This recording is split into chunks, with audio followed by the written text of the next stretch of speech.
GoodHard Story podcast listeners, I am so delighted to tell you that the amazing Dr. Curt Thompson is with me today for a conversation around all the things we've been talking about. This is in the mini series on embracing the new normal, and we will talk about that, but we'll talk bigger picture too, because Dr. Curt is an incredible, I don't want to mess up your official title, but you are I think my official title is Friend of All Things Hope Heals. That is not your official title, although you are a camp pastor to Hope Heals. So that is one of your many titles. But no, am I saying it right that you're an interpersonal neurobiologist? Is that right? Well, it is true that I am a psychiatrist and that I work in that realm of interpersonal neurobiology. Yes. And that has to do with how we take care of patients by kind of through that framework. Yes. So you're not a neurobiologist, you're a psychiatrist, but you work in interpersonal neurobiology. So all the same things.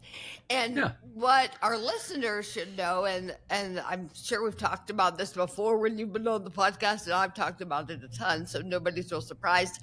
I've been deeply, deeply impacted by Curt for many years now, because we were on a speaking team together called Seasons years ago. There was this glorious, like, therapeutic retreat, heavenly thing. And now, having read all his books and being a super fan of all of his work, it's hard to know if I thought of something or if it's something that Curt Thompson taught me, like pay attention to what you're paying attention to, or it maybe comes into the world looking for someone looking for them, or remember your future. I mean, I've got like a lot of Curt quotes in my head, which is, you just heavily informed my life, Curt. But is there anything that I'm not saying to introduce you at the top that you would like said? No, I think we've covered all the ground that needs to be covered. Okay. Yeah. Awesome. Well, first question, Curt. You often say to be human is to suffer, and I could not agree more.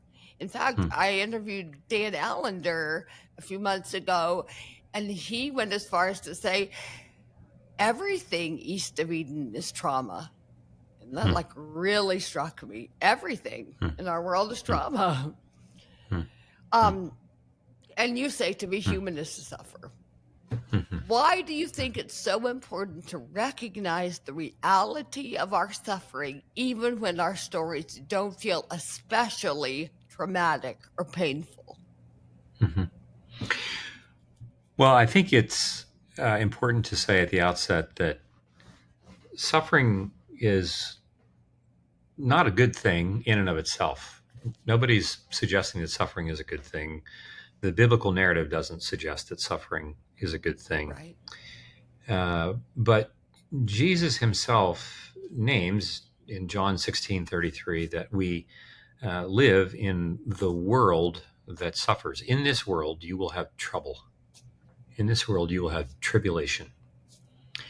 And so he names that. But what is important that precedes that is, I have spoken these words to you so that in me you will have peace. In the world, you will have tribulation. In the world east of Eden, in the world in the wilderness, outside the boundaries of Eden, you will suffer.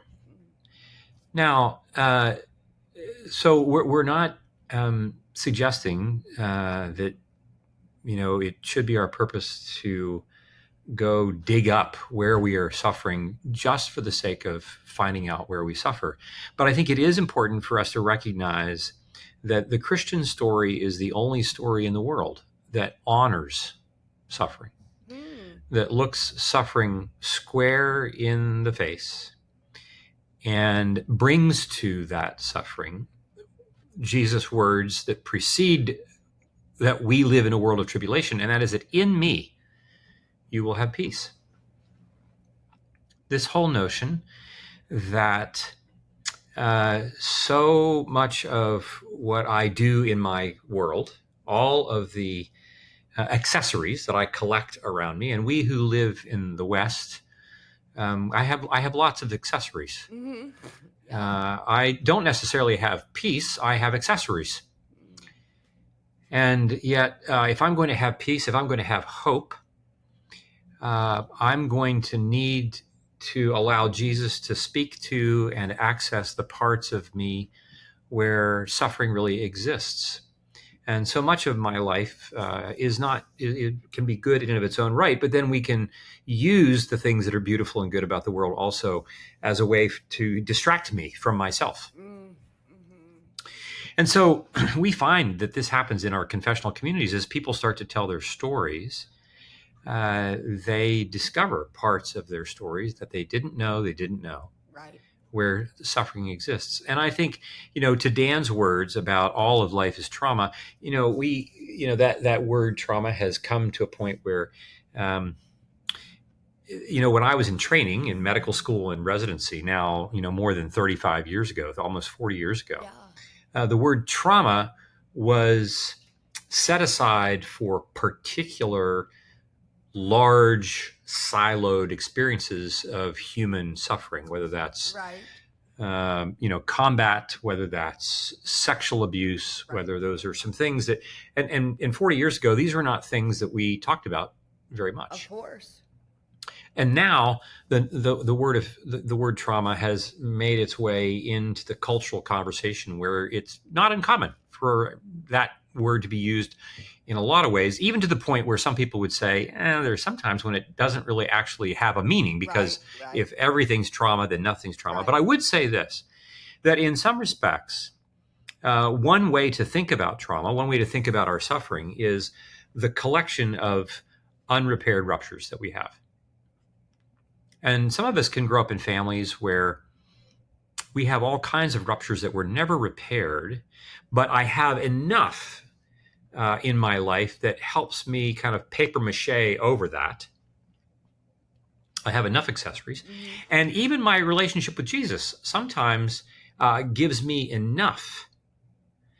But I'm not really aware that what Jesus has come to do is not just to save me for some distant thing called heaven, but Jesus has come to me in the same way that he came to the woman with the bleeding dyscrasia, the bleeding problem in Mark chapter 5, where she thinks she has a plan. She knows what the limits of her suffering are. If I could just get the bleeding stopped, then I'll be fine. And Jesus is basically approaching her as an entire person, not just a person with a bleeding problem. And so she may not have been paying as much attention to all of her suffering as he was. She just sees her suffering as this problem with bleeding. But when he stops and does not let the crowd go on, and then the text reads, and she fell at his feet and told him everything about herself. This whole notion of Jesus coming into a space where we are, and he wants us, and he actually requires of us to tell him all of our story. And as we do, we discover the parts where we suffer, where heretofore I didn't even know it.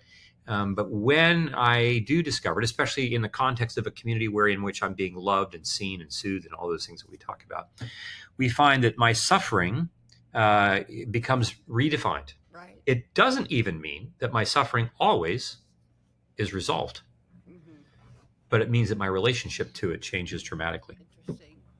Wow. Maybe that's happening. I hope to me. I hope my suffering is ongoing, being redefined. I think it is, actually.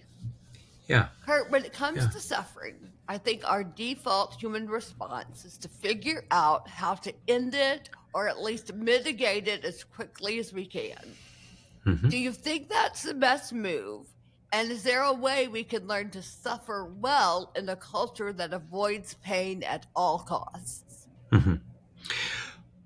I love your question. I think it gets to the heart of, that fancy schmancy term that we use called metaphysics, right? There is a metaphysics of the Eastern Hemisphere, a history of the world that lives ultimately almost as if suffering doesn't exist. It's just a figment of my imagination, and I'm going to do whatever I need to do to occupy time and space such that I'm not paying attention to suffering in that way.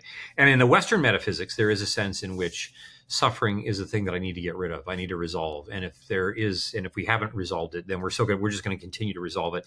And we see it only as a bad thing. We don't see it as something that in and of itself God is going to use to transform us. Because in neither of those general metaphysic philosophies do they include this notion that we are creatures who have been made, who have gone off track, who have done the things that we've done and do the things that we do, and that we, in large part, are responsible for so much of how and what we suffer. And as such, of course, Jesus comes and heals, and he relieves suffering. But notice, Jesus didn't relieve the healing of didn't heal everybody. Right. Not everybody, he didn't get to everybody, right? And he's only in his ministry for 3 years. And we recognize even from that even for some of us, we've had certain levels of healing, whether that's through our healing from our physicality challenges, or a certain level of healing even from our emotional challenges. But how many patients have we worked with who experience no small amount of healing and liberation from their wounds and their trauma? And yet there will be moments when that trauma comes back around to catch them unawares. Right. And where they would say, I thought I'd worked through all that. I didn't think I was going to have to keep working on this. And we would say, well, unfortunately, my neural networks in my brain that house and in which are embedded my memory of what happened to me when I was a child, or what happened to me in that, really painful marriage, or what happened to me in my medical condition and so forth. Those things don't leave my brain, and they can be reactivated under certain conditions. But what really distinctively sets us Jesus followers apart is this notion that when these things happen, it's not an if question. When these things happen, to whom do I turn? And what we are about, of course, we are doing everything we can to move into the healing process. We want to do what we can to eradicate cancer. We want to do what we can to help with MS and with all the other neurobiological conditions that we have. We want to help and heal marriages, all those kinds of things. And we recognize that sometimes, our conditions are not eternally removed from us. We still live with them. You live with the results of the hemorrhage that you had. You live with that. And the question then is going to become, who am I going to become? And who will be the people that will help me tell my story of suffering continually in an ever renewing way over the course of the time that I occupy here on the earth? What do you mean an ever renewing way? Well, I am just struck by the mystery of Paul's language in 2 Corinthians chapter 4, when he says, therefore, we don't lose heart. Even though our outer nature is wasting away, our inner nature is being renewed day by day. This notion of, if I buy a new car, the moment I drive it off the lot, it's old. Right? It's just lost, $2,000 worth of its value. But what do we do with the notion of, like, today I have a new car, but tomorrow that car is newer than it was yesterday? Like, that is a notion that I don't know how to get my head around this notion that tomorrow I will be newer than I am today. It is kind of like this reversal of time travel in which God is creating newness in us, and even using our suffering as a way to create newly imagined beauty and goodness. Evil is counting on our suffering to shrink our imaginations. And God wants to use evil's own weapons, not unlike Moses using the serpent, right? His rod, it becomes a snake. He's going to use even evil's weapons. God is going to use to bring goodness and beauty, but he never does it just for us as individuals. This is always taking place in the context of a community in which I'm being deeply loved, which is the transformational element that shapes my experience of suffering. Wow, yes. I'm reminded of just a really cool example of that in my own life, which is when it got to be 15 years of the stroke anniversary, a few days before the anniversary, I was not feeling as I normally feel, which is absolutely horrible. I just felt like it was not that big of a deal, that I'm going to be like celebrating my second chance life, which always feels just so strange and complex. And I asked my therapist, what am I becoming a sociopath? Like, why do I have no emotion connected to the day this year? And she, as you people wisely do, asked me a question, and she said, could it be that you love who you've become? And I think that is the renewal that's happening, that that now I can not hate the day because of what the day has done in my journey through my life, in the renewing of my heart and mind since the stroke. So Yeah. And I would say, and this is where I do think that some of the hard work is required and is entailed. That you're coming to that place, and this is why I said earlier that I in our conversation, the only credential I need would be to be named as a friend of all things Hope Heals.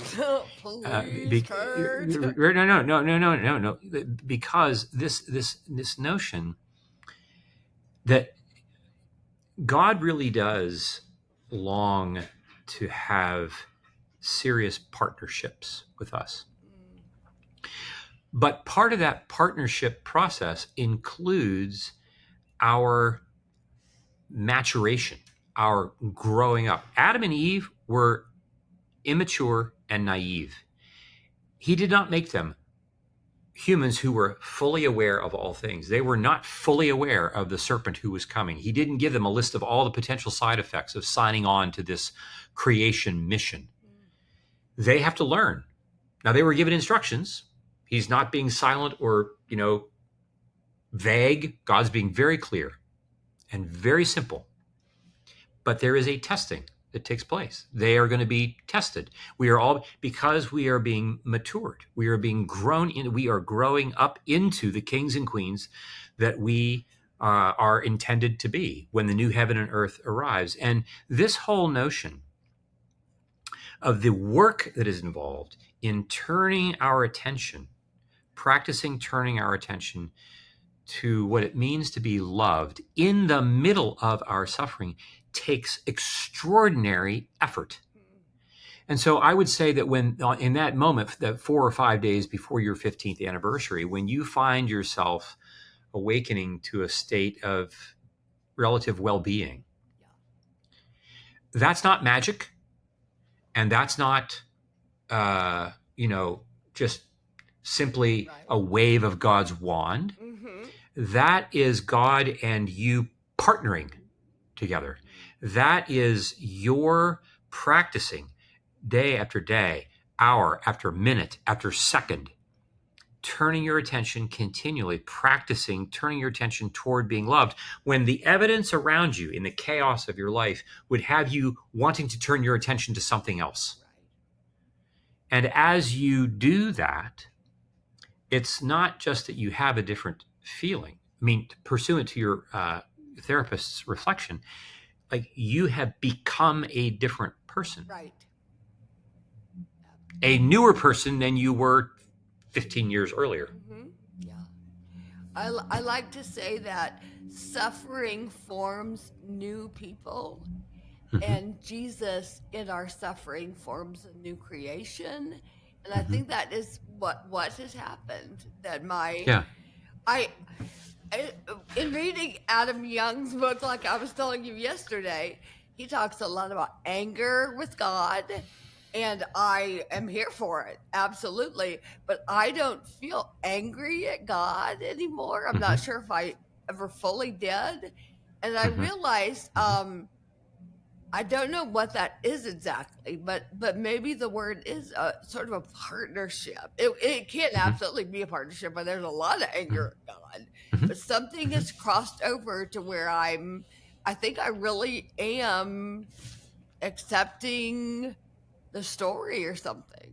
Right. Which, Well, when you look at child development, I mean, you're a parent and you've had those experiences in which your children, uh, in response to what you do as a parent that is actually good for them, yeah, they don't like it. yeah. Right. And now we wouldn't say about a 15-month-old or an 18-month-old or a 2-year-old where we are setting a limit and so forth, and we're saying no to something that they want, and they're just upset about this, and they are completely guileless, right? And they're more than happy to be upset Oh in your yeah, presence and be angry yeah. with you. And this sense that they are angry, though, is part of the development that leads them eventually to a space where we would anticipate that when they are 18 years of age, not 18 months of age, that there will be ways in which they have been formed and have become people who themselves they can also set limits for themselves Hmm. in ways that they need to be able to set because they had parents who set limits while remaining deeply connected to them. So they can be angry at the parent, and the parent can say, I see that you're angry, and it's time to go to bed. And this is part of our own formation. And, if we grew up in homes where the notion of anger was something that we really didn't have a lot of opportunity to practice being, or we learned that anger is dangerous, or we learned that anger comes with shame. If you get angry, you're ashamed about this, or somebody shames you in their anger, we may not be all that comfortable with that. We also remember that anger in and of itself is a way for the system to come to our rescue. Anger emerges when we find ourselves feeling Right. powerless and under threat. Hmm. But we can sometimes feel threatened by emotional states. I can be threatened. There may be certain emotional states that I feel I can't tolerate Oh, for that. sure. Listen, my nervous system flips out now and then, for sure. Yeah. And so I think that, again, what is necessary, though, is, as we say to some patients when we're working with them in confessional communities, why it's important. They might say, they might start to identify their anger about some part of their life. And they, first of all, might not be aware of it. Then they become aware of it. And many people are more than happy and comfortable to go home and maybe even journal about it or think about it or whatever, but they don't want to necessarily express it in front of anybody else. Huh, yeah. And this is where we give them opportunity to physically work this out, literally in the middle of the group. They've got their tennis racket and the ottoman that they just beating the living daylights out Yeah, of it. yeah. Because what I need to know not just that I'm comfortable with my anger, I need to know that you will be comfortable with me being angry, Hmm. Hmm. so that I have the felt sense that my anger is actually being received. Right. Because it is in that reception Hmm. of my anger can be transformed. Because my anger is really the leading edge in many respects. It's one of the leading edges of my grief. Hmm. That's why anger is a part of, the griefs, these stages of grief that we talk about. Yeah. Anger is a significant part of that. And it is this part of me that is just rebelling. Like I have to express, oh yeah, I'm recapitulating my toddlerhood. Hmm. Hmm. I'm having to go through this. Like, imagine what it would have been like if, instead of eating the fruit from the tree of the knowledge of good and evil, when God comes walking around in the cool of the evening, if Adam had said, hey, I got a beef with you. I didn't eat the fruit, but man, do I want to. And what in the world is this snake doing here anyway? Like, this has not been very, like, the last 24 hours, the last 3 days have not been very pleasant for me. Can you imagine what it would have been like for God to be able to have that conversation, because he's then able to say, oh my goodness, look at this. We have a real partner. And so that we have a community with whom who will be receptive to our anger is just as important as it is for us to name our anger, such that we can, work through that. Yes. Well, this parlays perfectly into the next question I'm asking you about, Curt. Right now on the podcast, Curt, we're working through a mini series on living our new normals. For me, it took years and years after my stroke for my life with disabilities to feel anything like a new normal. Your story work was a huge part of that healing. To define our terms, will you tell us exactly what we're talking about when we talk about our stories? Well, we like to say that humans are the only creatures who, as image bearers of God, are naturally storytellers. Developmentally, you have a 1-year-old and a 2-year-old and a 3-year-old who get 1 word and 2 words, and then they have sentences, and then they're working with words to make sense of what they're sensing. And this is what we're doing all the time. We are continually telling stories, whether it's out loud or in the privacy of our own minds. We are telling the story about the story in which we believe we're living. We're doing this all day, every day. And so this is a crucially important question. In what story do you believe you're living? I often tell people, well, I think I'm living in the biblical narrative, but my life at times, if you were to show up in my kitchen like last night, you might say, I'm not so sure that that's the story you think you're living in, giving the tone of voice with which you're speaking to your wife. I don't know that that's the case. So we all have these moments in which we are coming to terms with Jesus coming into the world and saying, here's the way the story really is. And I want my story to be mapped onto yours and allow my story to completely put your old story to death and invite you to live into the new story that I thought about and for you from before the foundation of the world. So what does it mean for us to allow our stories to be renewed? Because we are continually telling stories. And if I tell a story throughout most of my life, for instance, if there's a part of me, this is true, there's a part of me that has continually told the story that I am unwantable. Now, not all of me, but there is a part of me. And that part will raise its head in any number of situations that then leads me to do things, think things, say things that are unhelpful for me, are disintegrating for me. And I have lots of practice with that part of me. Right. It's had lots of opportunity to grab the microphone and begin to tell the story. And so what it means then to this notion of learning to tell a new story, it's important for us to remember we're not in the middle of a YouTube 3-minute YouTube film. We're in the middle of a long novel that's more like War and Peace, more like Lord of the Rings. And so turning that story, turning it away from the trajectory of where it had been going, and allowing Jesus to turn us in the direction that is pointing closer and closer toward the new heaven and earth that is coming as we practice for it, is a lot of what life is about. We are practicing telling a new story. Evil does not want this to happen, and evil will use our suffering to try to prove to us that God's not anywhere close to authoring this. Where's your evidence? Right? Where this is the accuser coming to us.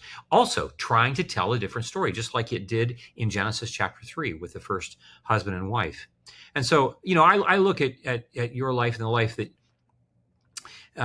you and Jay have and are living together. It's been such a privilege to know you and to walk with you as I've watched you change how you are telling your story by the way that you're living it out. And this does not mean we turn one page and suddenly it's a completely different story. Of course not. Yeah. No, you are taking the life that you have and you are word by word, sentence by sentence, chapter by chapter, writing a different narrative with God as your co-author, creating beauty and goodness in the world, even in the face of all the things that are really, really hard. I'm curious, when you say writing a different narrative, are you meaning a different narrative than the one I thought I would have? Or are you meaning a different narrative than the way the world works, or that more like, well, what do you mean? I'm curious. Right. Yeah. I mean, like, I'll just take, again, I'll take in my own life. When I say that there is a part of me that believes that it is unwantable. Right. That part wants to, like, grab the pen, and it's just like, no, I want to author. I want to write this particular set of paragraphs. Mm-hmm. And I have to be aware that, oh, wait a minute. Jesus wants to encounter that part of me and say, excuse me, we're not going to write it that way. We're going to write this differently. When my suffering comes along and I want to say to myself, why do you keep doing this thing? Why do you keep behaving? And so I not only do the thing, but then I'm like hard on myself for having done the thing. And Jesus is like, wait, I don't even want you doing that. I want you to tell this story differently. We're saying, oh, you've stumbled. Yep, you don't like that. You're grieving that. You're repenting from that. You're going to seek penance for that. You're going to do the things to, like, and this is all part of me loving you. I want you to understand it through that lens. That's a different story than the one my accusing, unwantable self wants to tell about the part of me that stumbles, the part of me that gets irritated, the part of me that, behaves in my mind sexually in ways that I don't want to behave. I mean, all these things that are part of this suffering work, but that Jesus is wanting to tell the story about all of it differently. I hope that was clear. You've helped me understand that we've got to tell the truest version of our stories in order to heal. That includes the good stuff and the bad stuff in correct measure. But I know that sometimes I'm not the most reliable narrator of my own story. How can we go about finding and telling that truest version of our story? I think the one thing that I would want, it's another great question. One thing I would want to invite our listeners to be attuned to is that Jesus is not worried about us somehow not getting our stories perfectly told before the new heaven and earth arrives. And so I don't tell my story perfectly. I need you in my life. And as I've said to you and to Jay, your presence in my life has helped me tell my story more truly, meaning there's more of my story that can come into the room. I can be faithful to more of my story because someone else is asking me questions. Someone else is making the observations, noticing things about me that I don't notice about me. But not even my cloud of witnesses, we don't tell our stories perfectly. It's not like, oh, I'm going to get the 3 or 4 people that I need in the room, and they're all going to see me perfectly clearly. And along with the Holy Spirit, I'm somehow going to get my story packaged and wrapped, edited, printed, sent out to the masses before I die. But I want to invite us to consider that Jesus is not so much, my experience is that he's not so much paying attention to the benchmark of, are you telling your story perfectly truly? He's much more paying attention to, are you in the game of telling your story more truly? Yes. This process of, I'm going to continue to allow the Holy Spirit to reveal things to me over time, while I'm also in the business of doing that with and through others. I'm going to be part of that team helping others tell their story more truly. It's not a one-way street. That the Spirit is doing this for us. And in so doing, yes, we will tell it truly, and then we will, even when new things get revealed to me, I'm not going to live into those new revelations perfectly right from the moment that I discover them. Yes. once I discover, oh, the reason I'm really angry has to do with this, I'm like, oh my gosh, that makes so much sense. Somehow I'd like to believe that now that I know that, I won't be angry anymore. And as it turns out, like, that's not the way it works. Right. Yeah. What it does mean is that, oh, God is not worried about the speed at which I am moving toward perfection. He is paying way too much attention at simply being with me and inviting me to continue to be in this storytelling venture, such that even when I go off-roading in ways that are unhelpful, he will, through his Spirit, get me back onto the writing path, where we're going to do this continually. And this is where I think community is really important, at least for me, where when I have gone off-roading, this community comes back around and says, we're glad that you're able to name that you were off-roading, that you spent the last day being in a place that you don't want to be in. And we forgive you, and God forgives you. And now let's pick ourselves up and let's continue to move. Yeah. I love that. I've told you before that I have this group called the SOS group. It was formerly called the Suffering Club, but we changed it to be more coded to SOS, which is a double entendre. It means Sisters of Suffering, but also SOS. We need SOS. But we show up and it's glorious. We do all the things. We listen with our whole bodies, and we don't make it okay, and we don't offer prayer requests because we all got way too much to pray for to do that. We just talk and trust the Holy Spirit to be with us in it. It's really, really special, and it's healing our brains. It really is doing powerful things to us. And so I want to ask you a couple more questions about that. But first, this one. The internet was still kind of a new thing when I had my stroke, way back 2008. So it was a novelty when friends and family started sharing updates about me online. It was one of the first, quote unquote, viral medical stories. It actually crashed the UCLA webpage when my Caring Bridge linked to it, because people were so ravenous to know, like, is she going to live? Is she going to die? Is she going to eat food again? And it got to be kind of this really, like, crazed, what's going to happen to this girl for many months. And this is all hearsay. I know none of this firsthand. I was in a coma, but I've heard all of this. My story was being shared while I was in the coma, though. So it was all about me, but I didn't have any part in telling it. A few years into my recovery, I was able to start telling my own story publicly, online, or at little speaking events here and there. And that was the beginning of a major part of my healing.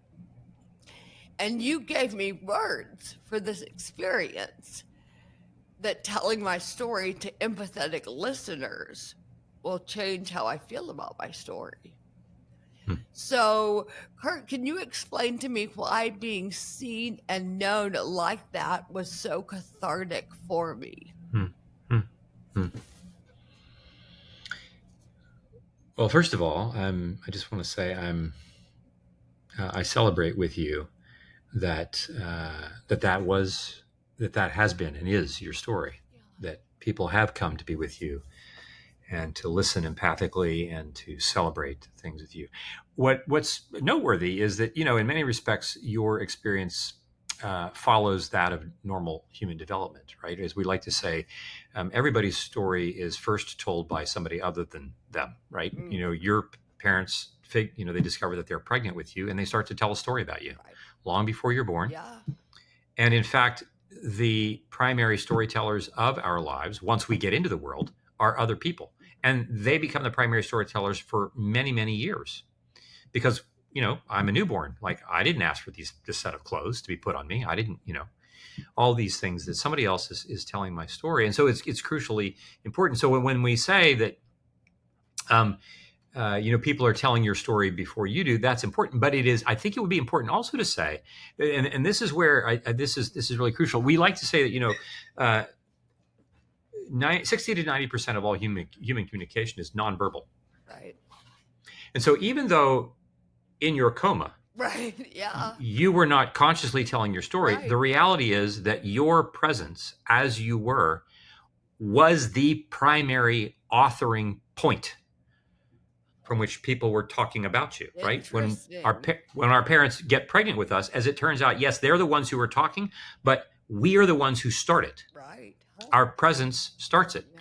That's for another conversation about presence, perhaps, for us to be thinking about. But all this is to say, then, is that we come into the world, and as Phyllis likes to say, that children are masterful observers. They are expert observers of the world, and they are horrible interpreters of the world.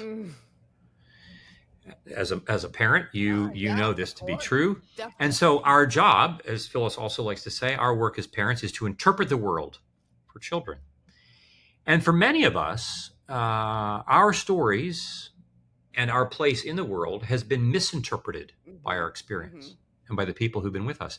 And so I often grow up with significant parts of me feeling alone in the world with me. And I'm alone. I perceive myself to be alone in the telling of my story. And with all of its wounds and its unrepaired ruptures and so forth.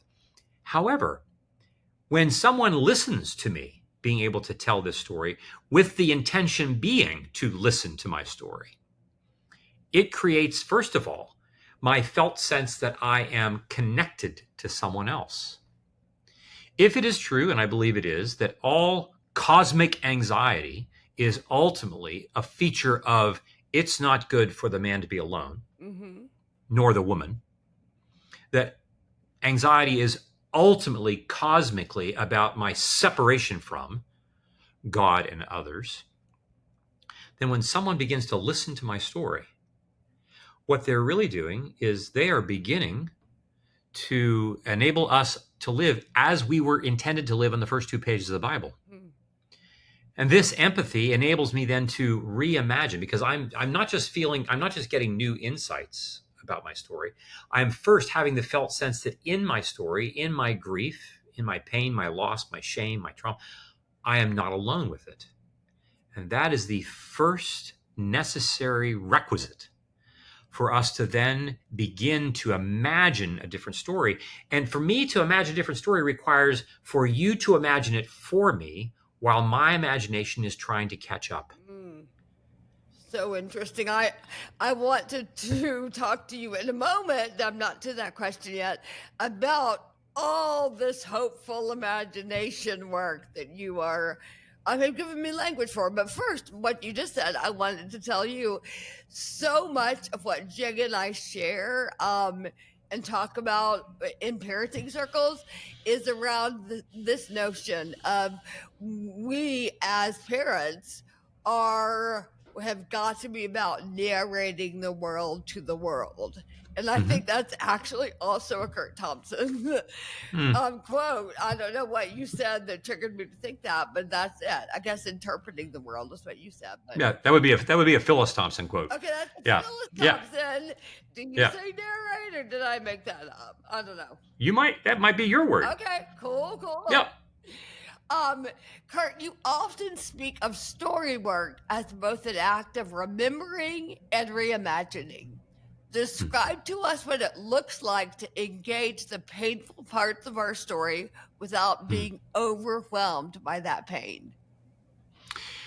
Right. And our listeners, you can imagine our listeners like, I don't really, there's nothing about re-engaging or remembering my painful story that sounds attractive. Right. Of course. No wonder. I think what's crucial is for us to bear in mind that when you and I here are talking about this notion, we're not talking about me encountering my remembered past. We are talking about us encountering my remembered past. I'm going to encounter it with someone else. We often, give the idea, this story, like if you have a near drowning event as a very, very young child, and then you decide, oh, the best way to never be afraid of the water again is like, I just never go to the pool. Yeah. I never get in a boat. Right. But in order for me to re-enter the water, I'm not just going to read about it on YouTube. I'm going to have someone in an embodied fashion be with me as I sit by the side of the pool. And they're going to help me relax and reduce my breathing rate and my heart rate over time. I might have to come and sit by the pool for a number of weeks. And then they're going to say, okay, now let's just put our feet in the pool. But I'm going to be with you when we do. We're going to sit by the side of the pool, and I'm going to sit right next to you. I'm going to hold your hand. We're going to do the work that we need to do to let you know that you're doing something, but you're not doing this by yourself. I am with you. And it is the withness. And it's not just I'm present with you, like the chair is present with me in the room.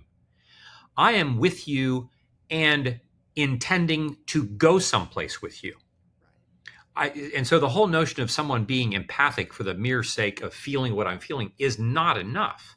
When a lifeguard empathically jumps into the pool to save the drowning victim, they're not just going there to be with them in their drowning. Yes. They're going to take them someplace.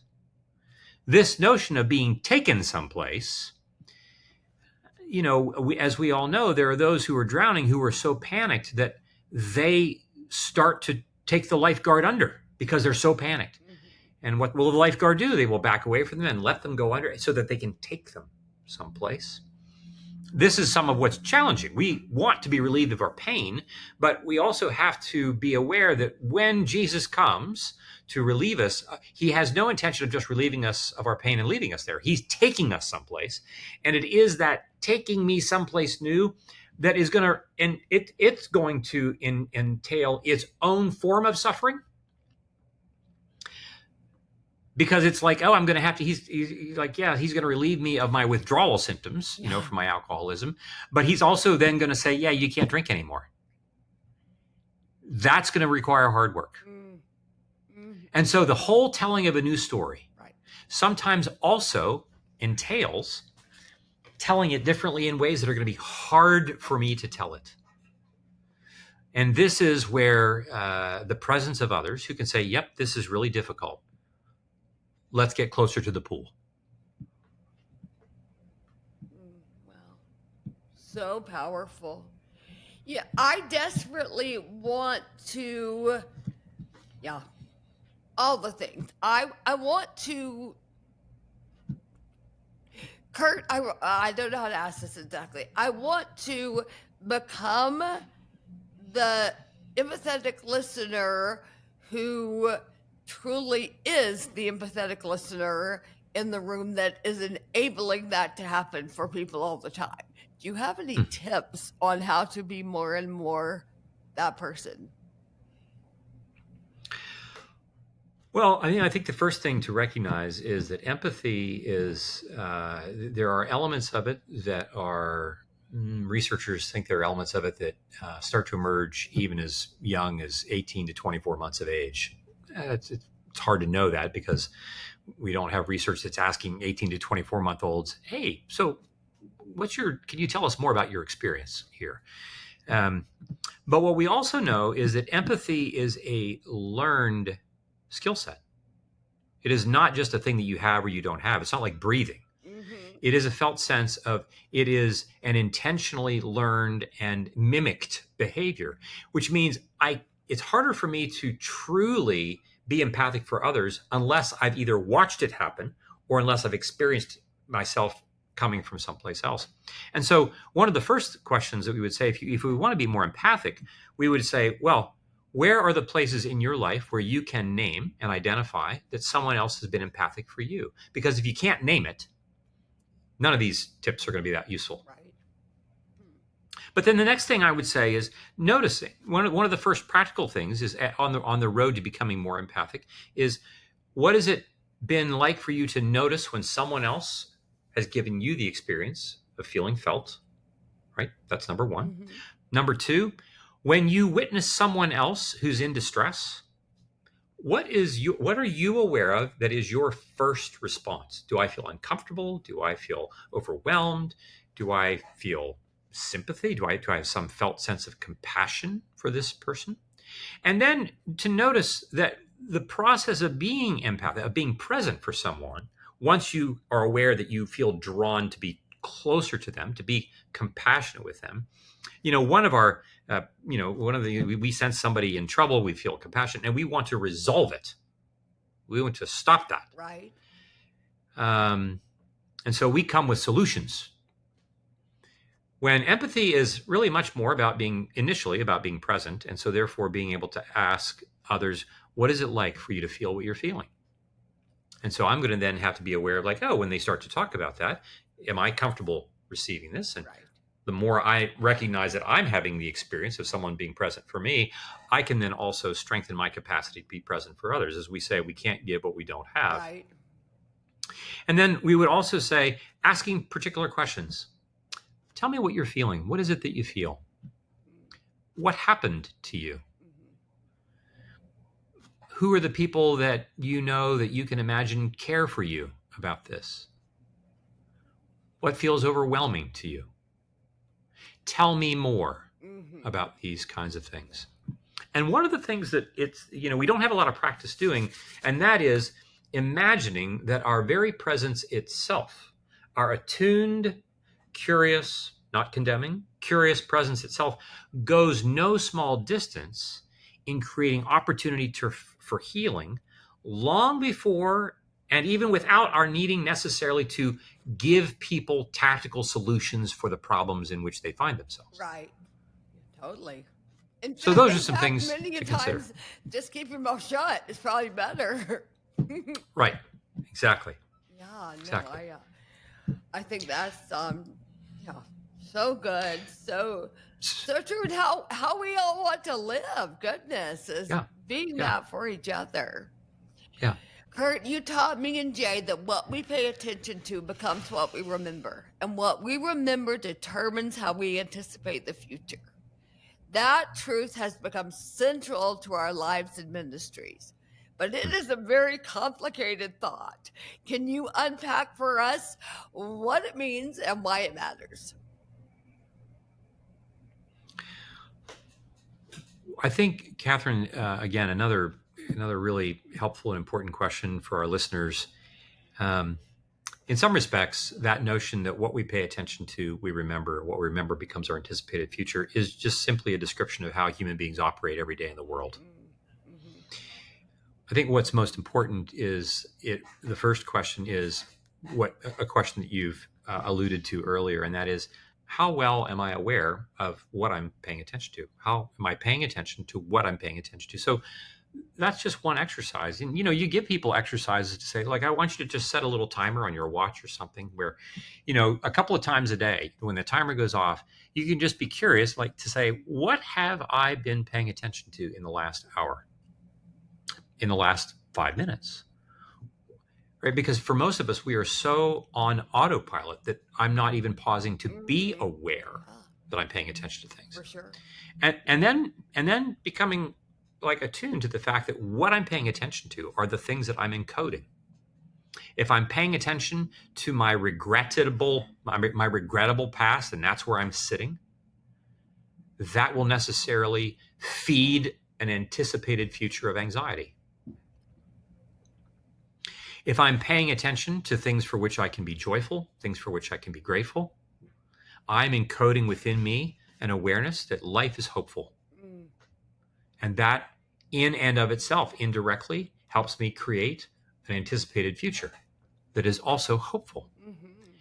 But I do all of these things most powerfully and durably in a context in which I'm also sharing with other people what these practices are. Here's what I've been paying attention to. Right. Here's what I want my future to be. And as I'm listening to other people do the same thing, it reinforces my capacity to pay attention. When Moses writes in Deuteronomy chapter 8, 4 times, he says, remember, remember, remember, remember. 4 times he's about remember the Lord your God. Remember what he has done for you. And if I'm paying attention to these things, if I'm remembering, oh my gosh, what a beautiful conversation I've had the privilege of having with Catherine today, and what it felt like, and what I heard in her voice. Paying attention to that generates within me a felt, literally in my chest, I have a felt sense of comfort, a felt sense of withness, a felt sense of I'm not alone in the world. And this then becomes something that takes me into the next hour and the next half of a day. And if those are the things that I'm paying attention to, when Jesus says, right at the Last Supper, right, remember, do these things in remembrance of me. He's not just saying, oh, remember it as a fact. He's saying, remember what it's like for me to speak to you. Remember hearing my voice. Remember feeling the touch of my hand on your shoulder. Remember the presence of the presence. This becomes that which transforms me and helps me tell my story more hopefully and more truly. Well, that's what we all want to be about. The GoodHard Story listeners are at the top of the list of wanting to tell the truest story and pay attention to the right things and cultivate that hopeful imagination and all the things you're saying, Curt. What a gift that you've been here and had this conversation. Thank you so much for giving me language to continue doing the work. It's Very good. My pleasure. It's always a pleasure to be with you, Catherine. Thank you so much for having me on the show. Oh, Curt, thank you.